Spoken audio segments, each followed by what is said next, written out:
Good morning. It's morning on Cool FM. Tell your friends that we are live in Nigeria's number one hit music station, 96.9 Cool FM. Connor, good Thursday morning to you, the 14th of October, 2021. Mr. Mega with the double G, the BLA double K Genius. I have very interesting guests who are joining us this morning to talk about something that I feel like is needed. Join me in welcoming first Mubarak Idris. He is the Digital Campaigns Manager for Bridge Connect Africa Initiative. Good morning to you. Good morning. Thank you so much for having me. Nice. And of course, Favour Christiana Ogbuagu. Did I get it right? Yeah, you got it right. Would you give me 10 over 10 for the last name? Maybe 8? All right, 7. Oh, man. I feel like I should do it again. She is the Monitoring and Evaluation Assistant at Bridge Connect Africa Initiative, and she's also a public health expert. Today, they're talking about parental and spousal consent and a whole lot more. Let's start with my brother, Mr. Idris. What exactly is this? What does this mean to begin with? Thank you so much, Mega. Well, we're going to be talking about parental and spousal consent as an indicator for the Youth Family Planning Policy Scorecard. Okay. And what it does is that it's going to give people for them to know the extent to which a country's policy environment actually provides youth access to family planning services and other related activities.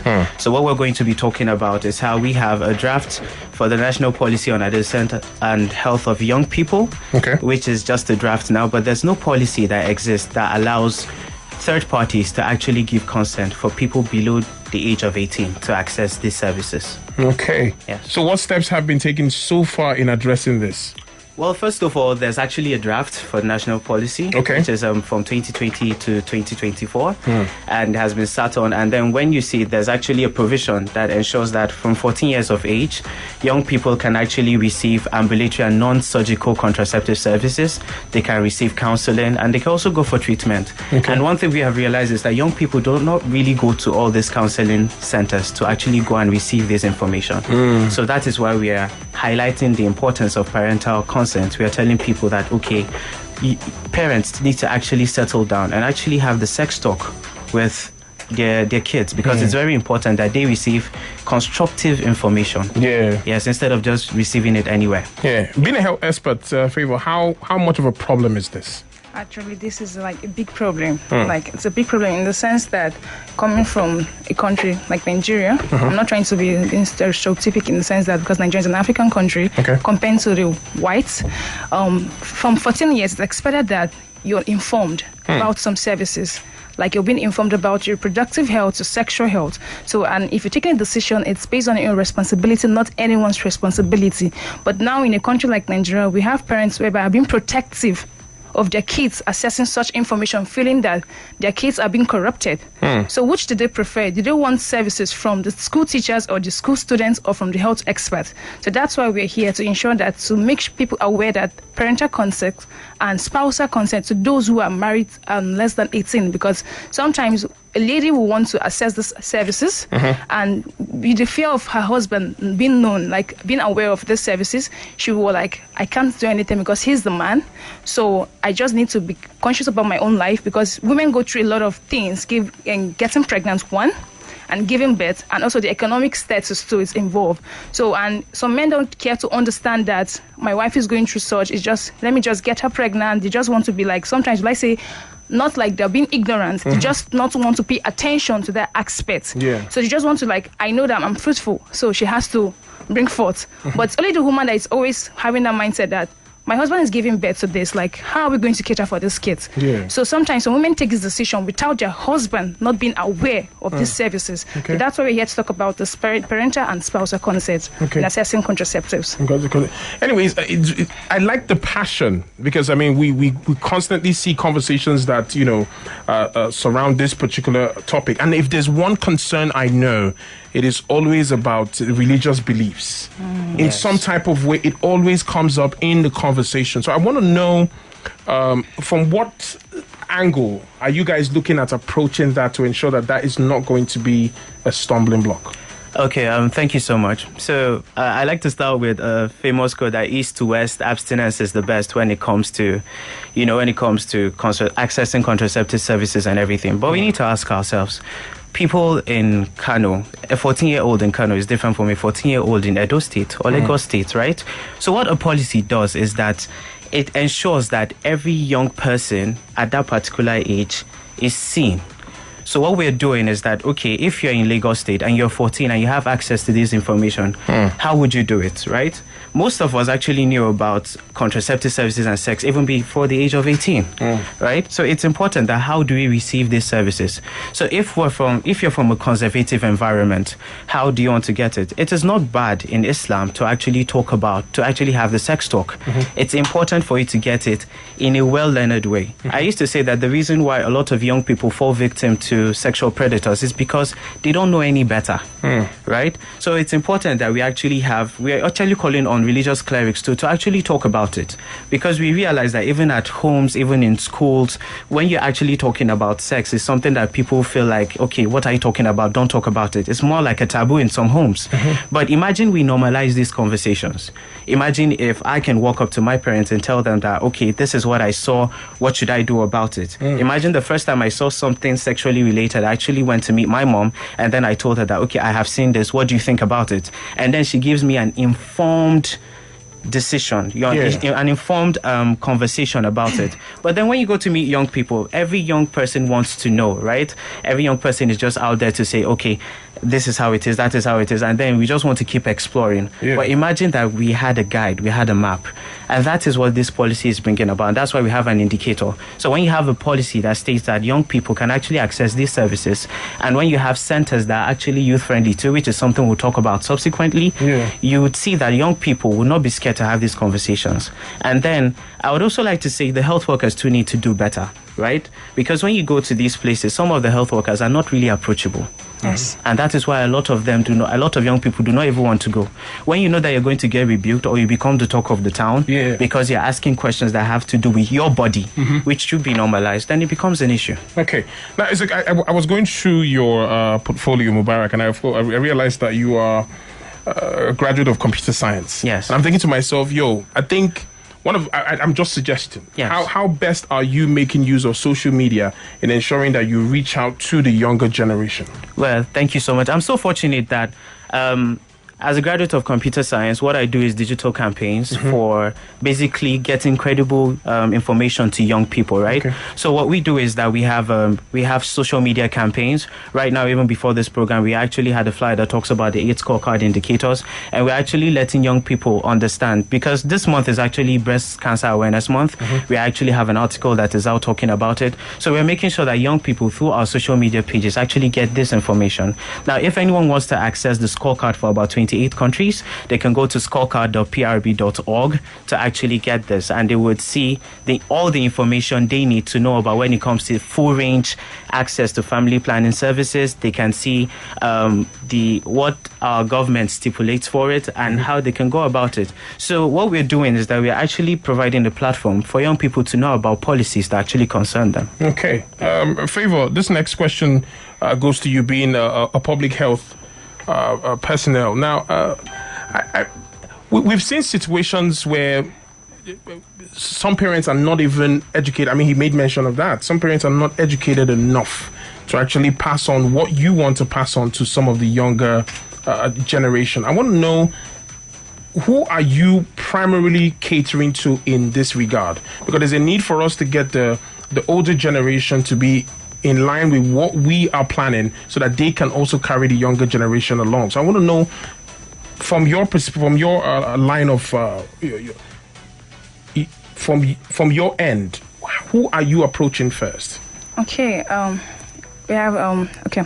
There are 3 persons here. Okay. The first has to be like the legislators. Okay. That's the government. Okay. Then for the parents and the individuals themselves, that's the youth. Okay. So from the government, international organizations such as the WHO and the United Nations Population Fund has made ensure that each countries have all the access to policies, like ensure they enact the policies concerning family planning. Okay. But although some countries are yet to do so. Okay. So Nigeria, being one of the countries that accepted family planning in London Summit 2012, has tried to enable that each individual have access to family planning provision centers and whatever. But there's still some barriers that still hinder people. I'm not talking about the youth now. That's people that are married. Okay. To assess this because of the misconception and perception about family planning. So now coming to the youth, there's this stereotype we have as a Nigerian. Let me just be plain. That if you are not married, not talk of being at age 18, that you can't be seen in a family planning center. Okay. Because they feel you're doing something bad. Either you're a prostitute or either you're you're eating what you're not supposed to eat at the right time. That's eating the forbidden fruit you get. So our parents now, the moment they just hear that my daughter was seen as, or my child was seen, at least they would start thinking they've done something bad. And we have situations whereby we have street girls, hawkers, who sleep with men. Will I say they are being forced? That's scenarios where they are being forced and they just have to sleep with them for money. So they don't want to get pregnant, incurring more burden, so an economic burden on them. So they have no choice than to go to the centers to get the family planning contraceptive method, any of them. But still, so most people see them as, will I say, the mundane guys. That's the bad guys that are being carnal. They're not actually being nice. So I feel the people we're talking to now, it's the government. If they can make provision, because in the national policy on adult and health and development of adolescents and young people, states if you're not 18 years old of age, the health provider has rights to request for parental consent or spousal consent, whether you're married. Okay.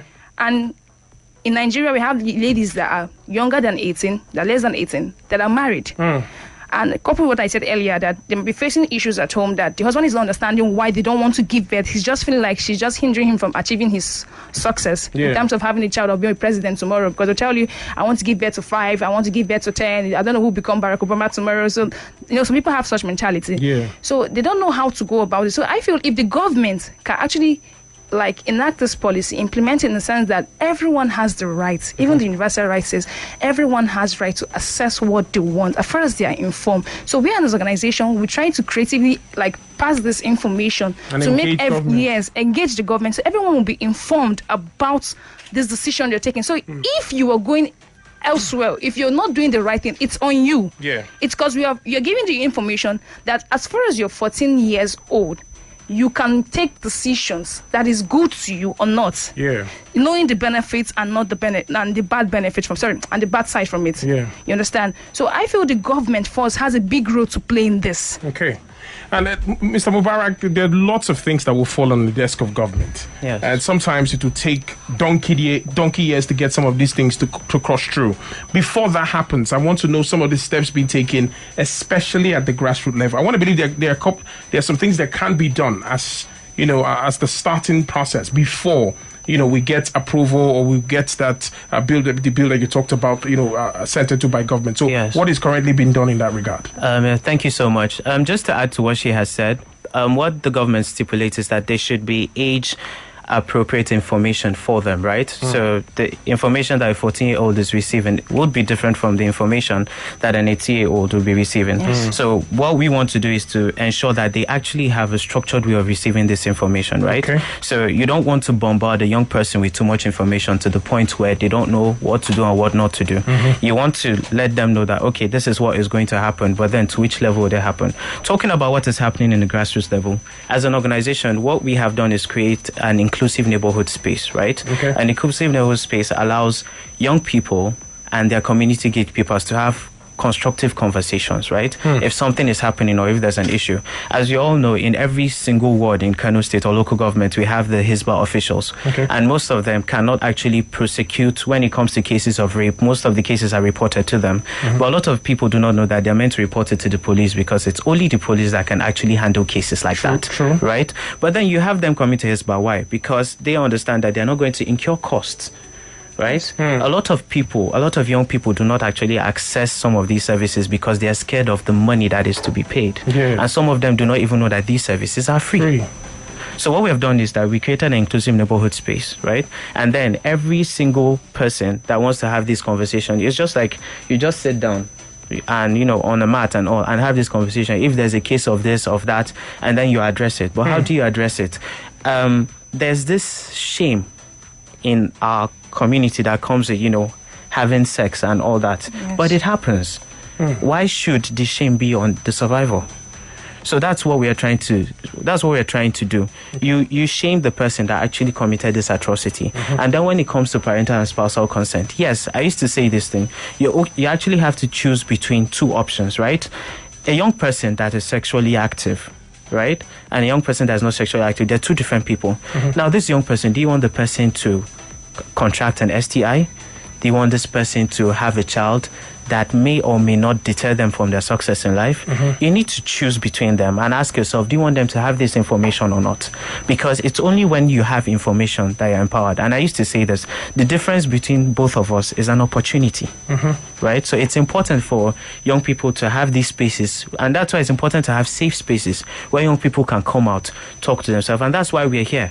We're here to tell young people, we're here to tell parents, we're here to tell spouses that have these conversations.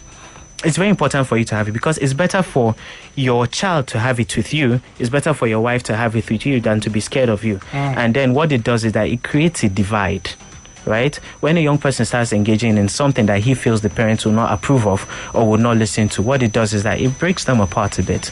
So, but when we're talking about this, what we are saying is that parental and spousal consent should be something, what we're trying to do is improve the level of conversations young people have with their parents and then with their spouses too. Okay. That last line you just said, I hope that, so you know how it is. Yes. People always have this mindset of, your parents are supposed to tell you, what do to this, do, yes. the information is not expected to go in reverse, you telling them, Favour, I know you have had, such contact. Yes. How do you deal with that? Okay.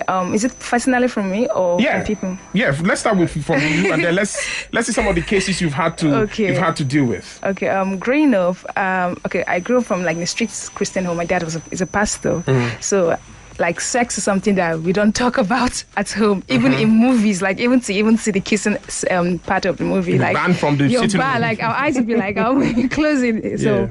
So I think when I was 15.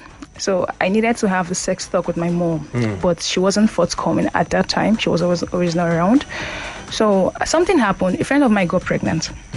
This your neighbor don't get belay or this girl don't get belay. So it might be like come. That's the time. That was when it occurred to her that please come. She asked me, have you had sex before? And me, I was like, I knew what sex was, but I was like, please, what is sex? I was like, what is sex? She was like, whenever a man touches you, that is sex. So me, the literally the was like, if a man should touch me like this, that is sex. She was like, no, sex is this. You put the manhood into the vagina, that is sex. I was like, I've never had sex. She was like, please, whenever you feel something is happening to you, talk to me, and please don't have this, because from where I'm coming from as a Christian, it's expected that you keep yourself to marriage. So that was when she gave me all those sex talk. Now I've seen cases whereby some of my friends, they want to actually do this. They will call me and ask me, babe, even for my male friends, babe, I want to do this. What is your take on this? So first thing I ask them, are you prepared? Even though you use contraceptives, that's a condom, the common contraceptive method we know. What if it's not 100% effective? Are you prepared to be a father? Are you prepared to be responsible? Do you feel okay doing it? I'm not judging you. I'm not condemning you. If you feel okay doing it, why not? Why not? And please, the person you're doing it with, you have to be sure that this is a responsible person, to someone that you actually care for. Not because you feel because you're active and you feel it can be done with everybody, like all over where you live. So that's what I tell people. Okay. Do it to the right person and at the right time. But if you feel you can't wait to the right time, then do it responsibly. Okay. All right, interesting. Well, a very good story that you share with us. We would pause for a bit. I don't think we'll have. I hopefully we'll have enough time to be able to take some of your questions. But here's what we'll do. I know that there's so many young people who want to be a part of this drive, who want to probably even lead and show you around. Even you can never really tell who's on the other side of the radio. And I know that they want to be a part of this conversation you are having. So what we'll do is, instead of having to take questions, let's just give a general feedback mechanism so they can reach back to you if need be. So I don't know, do you have, how do you take people into what you're doing? What's the process like? Well, first of all, we accept volunteers from time to time, but we are an organization that actually believes in meaningful youth engagement. So we don't just want to tell people, okay, come, and then we don't engage you meaningfully, and you just have to sit down in the office. Because when I was serving too, sometimes they just turn you to the food vendor, and that is not really nice. So, but for this project, what we're doing is that we're going to be releasing information from time to time that talks about the scorecard, right? We want people to understand the policy scorecard and how the country's policy environment actually supports access to family planning services. So they could go to our social media platforms, Bridge Connect Africa Initiative, that's facebook.com/BridgeConnectNG, twitter.com/BridgeConnectNG, and instagram.com/BridgeConnectNG to know more about it. And also for the policy scorecard, they can go to scorecard.prb.org to get more information about it. Now, what that does is that it can actually allow you to select the countries that you want to get information from. So you can actually select just the one for Nigeria. It's just a 20-page read, and you can go and check insights from there. And also, once they shoot us a mail, once they shoot us through our social media platforms, we'll definitely answer them. And if they have any questions too. But then, if anyone wants to call in, sure, we're ready to take up, a couple calls. All right. The WhatsApp number is 08095267102. 08095267102. And in case you want to call us up, if you've got questions, 0700969069. 0700969069. Quickly, let's get that social media handle again. It was pretty fast where you said it. Okay. Yes. So for Facebook, it is facebook.com/BridgeConnectNG. Okay. For Twitter, it is twitter.com/BridgeConnectNG.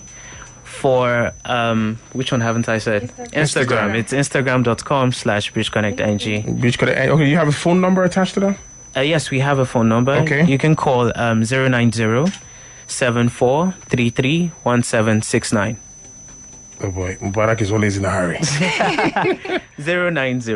Okay. 7433-1769. 1769. Yes. All right. Favour, what are you expecting that the government will do? Okay.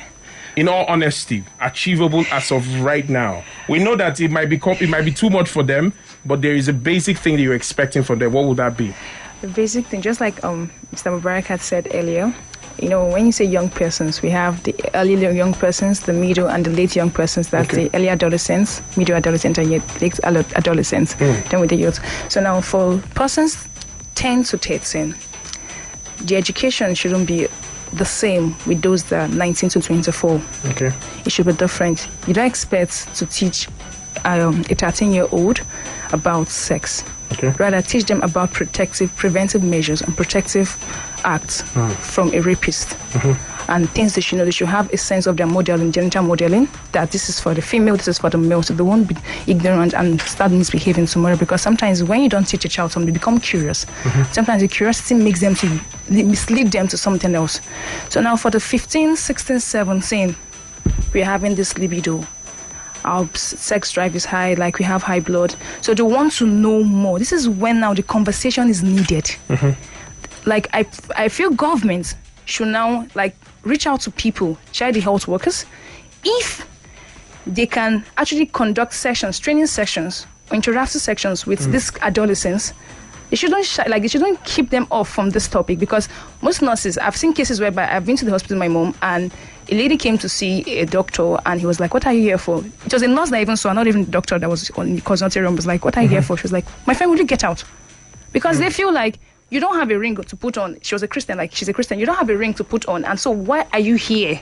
You get? They feel she's doing something bad. They don't know what she's going through. They don't know if it could be her uncle. They don't know if you get. Yeah. So I feel they should train health workers to be polite, to be nice, and also to be welcoming, friendly. Yeah. So that these adolescents, these youths can actually be free to open up. Because sometimes when we don't speak up, we go through worse than what we're going through. Because we want to be a better Nigerian tomorrow. It starts from each sector. You as an individual need to start the change before you think of the government. Yeah. So if our health workers can actually be nice enough to make such awareness, to like talk to people, like please feel free, come to the clinic. We are free to talk to whatever age, like wherever you are, like feel free. And also lastly, the government should now ensure that the policy of assessing these services should be at the age of 14. They should bring it down to 14, not 18, please. Okay. Because we have so many people now in this generation, a 14-year-old is like 24 years old. Mm-hmm. It's just the age is just a number, not actually the physical appearances you see. Yeah. So I feel the government should bring it down to 14. They should follow what they drafted. Like they should have to implement the draft, even though it's not yet passed. They should implement the draft, please. Like we don't have time because the way the world is moving, things happen. So that's why I feel before you know, you probably be behind the curve, and then you've not really had anything doing as regards the problem that you're trying to solve. Good morning, all. Do your guests accept partnership? If yes, this person wants to know how to go about it. Aliu.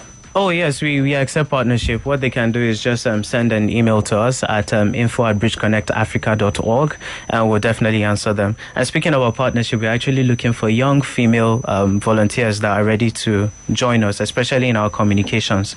And just to add to what Favour has said, as much as, we want to blame our health workers, they are actually a product of their society. And I feel that we overly blame them too much for how they respond to it. It's because of what they see. So if I'm to give a recommendation to the government, it would be for them to actually organize a training on how they can be youth friendly, on how they can be more absorbent of the way youth talk. Because imagine someone coming from a conservative environment, definitely they would have to project that onto other people. And it would take a lot to have to reconstruct their thinking abilities. Yes, exactly. Interesting. Hello, good morning. Hello? Hello, can you hear me? Is there anybody there?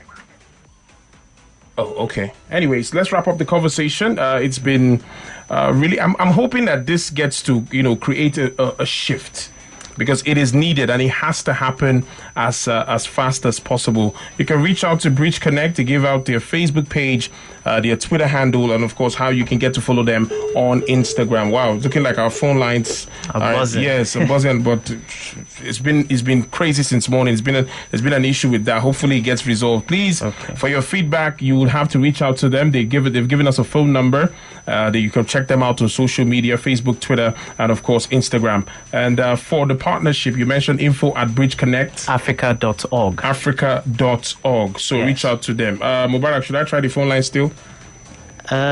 Yes, you can. Hopefully this one goes, please. Hello? Oh, very good. Good morning. You're welcome. Yeah, this is Abubakar. Calling in from. Abubakar, you're going to have to speak up. Yeah. My name is Abubakar Abdulaziz from Blues for Africa Initiative. I've been with you on this program for about 30 minutes now. Okay. And I love the suggestion that Christiana and Mubarak brought in, but I would like to add more things. When we talk about the government intervention, we shouldn't only look at a short-term intervention. We should look at a long-term intervention. By creating just a training, by telling the government that they need to train youth, the government might decide to create 1-day training, 2-day training, and that's all.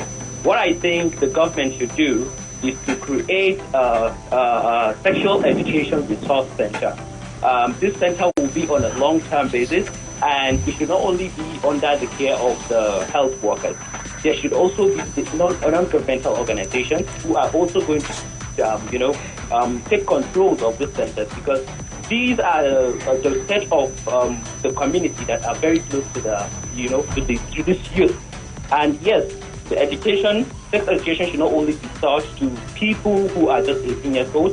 It should start from 14, because nowadays you see a lady of 14 years old who is menstruating. Yes. All right, issue of sexual issues.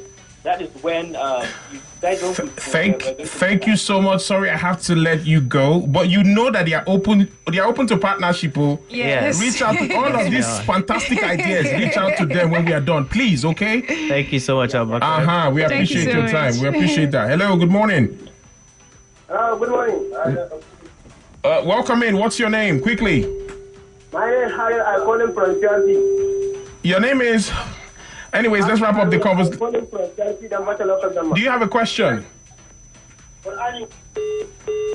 Oh wow, I lost it. Anyways, please feedback mechanism again. I know there are lots of people that want to reach out. What's the phone number? Yes, the phone number is 090-7433-1769. Can they send a WhatsApp message to that number? Yes, sure, you can. Okay. You can. So you can decide to either call or send a quick WhatsApp message. Mubarak Idris, it was awesome having you around, brother. Thank you so much, Mega. And of course, Favour Ogbuagu. Christiana, please. Christiana Ogbuagu. Thank you so much for taking time out to be with us this morning. Thank you too, sir. Happening on the Good Morning Nigeria show next is Sports Express. Make sure that you keep it here for that one. I'll be back by 9:30, and guess what I will be doing? I will be wrapping up the Good Morning Nigeria show. I'm playing that little game show with D Talkie Talkie to bring the show to a close. Enjoy. Good morning.